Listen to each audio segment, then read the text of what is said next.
Bagaimana hukumnya seorang ustadz atau dai atau kiai yang menerima amplop upah setelah dia dakwah atau mengisi kajian? Ini juga kalau kita lihat nggak ada di zaman Nabi SAW seperti ini. Nggak ada juga di zaman ulama salaf, juga nggak ada. Yang ada kan belakangan aja. Orang habis ngajar kasih amplop. Antum lihat ayat Al-Quran, ulaika alladzina hadallah fabihudahu muqtadi qul la as'alukum alaihi ajra in huwa illa dzikra lil alamin. Mereka adalah orang-orang yang Allah berikan petunjuk, maka ikutilah petunjuk mereka, para nabi itu. Katakanlah, aku nggak minta upah atas dakwahku ini.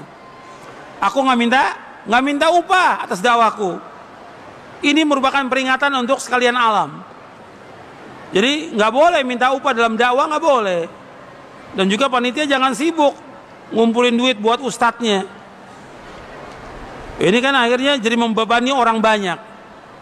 Orang lain jadinya terbebani. Ini kan kewajiban para ustadz, wajib untuk apa? Untuk berdakwah. Ilmu yang Allah berikan kepada dia wajib dia dakwakan karena Allah. Dari yang pertama, antum lihat di halaman di surah Asy-Syu'ara surah 26 ayat 106, 107, 108, 109-nya. Ini 109-nya ketika mengisahkan tentang Nabi Nuh, wa ma as'alukum alaihi min ajr in ajriya illa 'ala rabbil alamin. Aku nggak minta upah atas dakwahku ini. Aku nggak minta upah kepada kalian.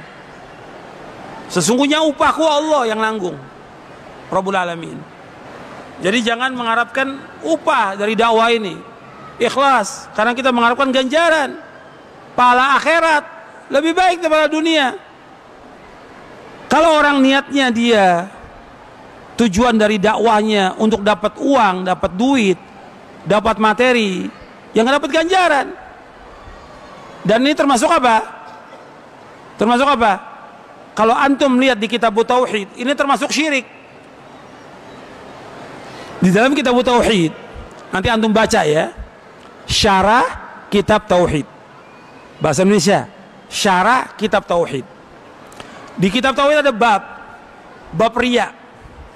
Setelah bab riya, setelah bab itu ada bab lagi, yaitu bab minasyirki iradatul insan bi'amalihi dunya.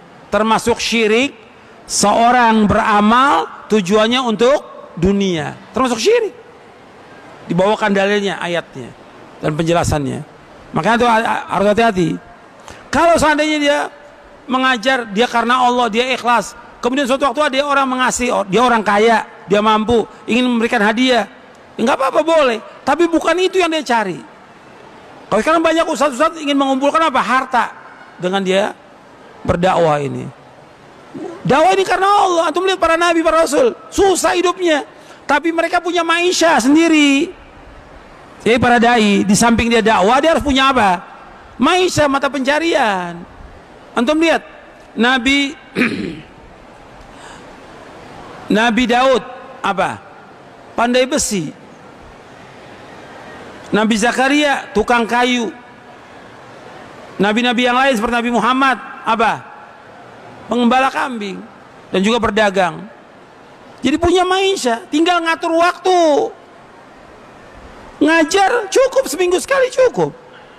Sisa waktunya apa? Buat baca, buat belajar, buat cari maisha. Tinggal dia ngatur waktu. Bukan tiap hari ceramah, begitu ceramah tanya, kok Ustaz ceramah terus? Ya saya butuh duit.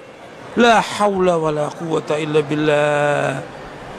Padahal maisha banyak, ribuan maisha yang bisa kita mencari maisha halal. Ribuan maisha. Kenapa harus mengharapkan dari dakwah? Dakwah ini ganjaran di akhirat yang kita wajib mendakwakan karena kita punya ilmu sedikit, sampaikan.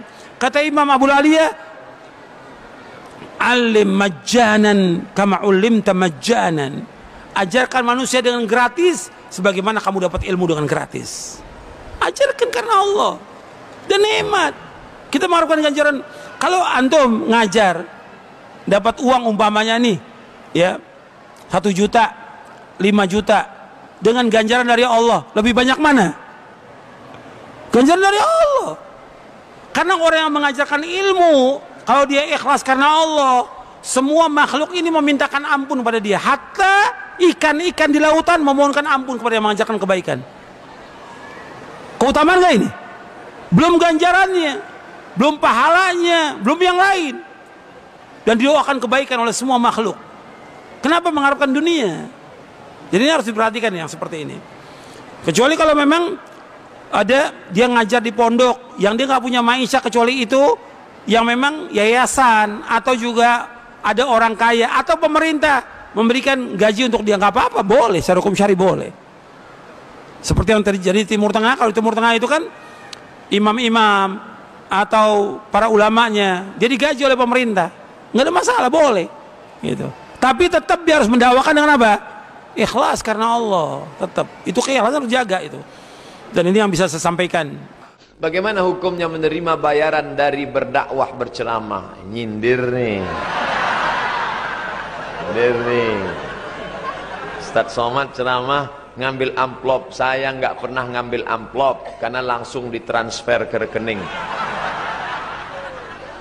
Ikutlah Nabi Muhammad yang tidak pernah mengambil upah. Dengar baik-baik ya. Tahun kedua terjadi perang, namanya perang Badar. Jarak dari Madinah ke Badar 150 km. Nabi naik kuda, menunjukkan Nabi itu orangnya sehat. Umurnya 55 tahun, tapi masih kuat naik kuda 150 km. Maka anak-anak muda berkuda. Dah, pelajaran pertama. Dua, sampai di Badar, perang, menang. Berapa dapat harta rampasan perang? La taqillu an khamsina alfi dinarin zahabiyin. Kata Syekh Safiur Rahman Al-Mubarak Furi dalam kitab Ar-Rahiq Al-Makhtum. Buku ini pemenang Nobel sejarah Nabi, dapat penghargaan dari Saudi Arabia. 50.000 keping uang emas dapat perang Badar. Sekarang kita rupiahkan. Siap? Satu kepingnya 4,25 gram emas murni 24 karat, lebih kurang sekarang 2 juta. 2 juta kali 50.000 keping. Buka Samsung. 2 juta kali 50.000 keping sama dengan 100 miliar. Jatah Nabi Muhammad berapa? Kita baca Quran. Wa'lamu annama ghanimtum min syai'in. Ketahuilah berapa dapat jatah Nabi Muhammad dari harta rampasan perang. Fa inna lillahi khumusahu walir rasul. Rasul dapat khumus khamsah 5, khumus 1/5. Soal, jika perang Badar memperoleh 50.000 keping kali 2 juta, berapakah dapat jatah Nabi 1/5? Berapakah Nabi peroleh pada perang Badar?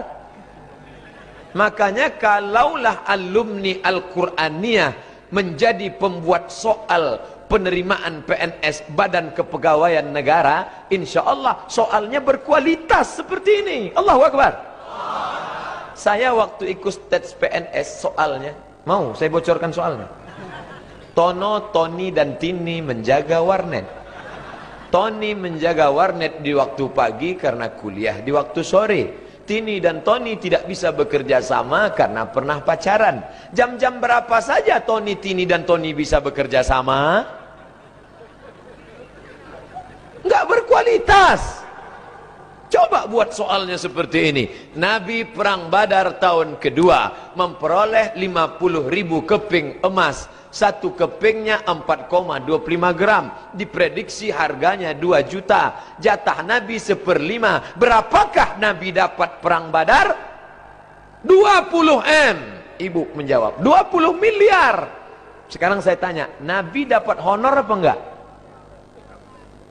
Memang kalau enggak sarapan susah nangkap ya. Makanya Imam Masjidil Haram khutbah khatib Syekh Abdurrahman Sudes, Syekh Su'ud Asyurem itu digaji oleh negara.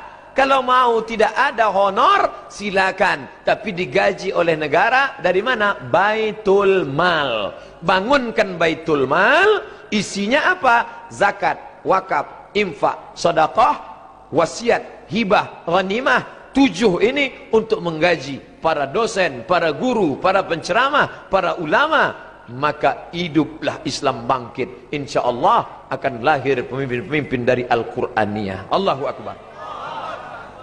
Ustadz ini terlalu banyak ngimpi. Orang yang tak pernah bermimpi, dia tidak akan pernah melihat mimpi menjadi kenyataan. Maka saya bermimpi tentang santri-santri Al-Quraniyah di masa akan datang. Kertas terakhir. Pak Ustadz, apa boleh mendoakan orang lain panjang umur, sedangkan kita tahu kalau umur orang sudah ditetapkan Allah? Menurut Syekh Muhammad Mutawalli Asy-Sya'rawi dalam kitabnya Fatawa Al-Kubra, maka umur yang dimaksud bertambah itu bukan angka nominalnya, tapi barokahnya. Ya Allah, panjangkanlah umur santri-santri Al-Qur'aniyah. Amin. Umur yang sudah ditetapkan 40 tetap meninggal umur 40. Tapi beda umurnya yang didoakan dengan yang tidak. Ada orang umurnya 40 tapi hafal Quran. Ada yang 40 isinya baca Quran.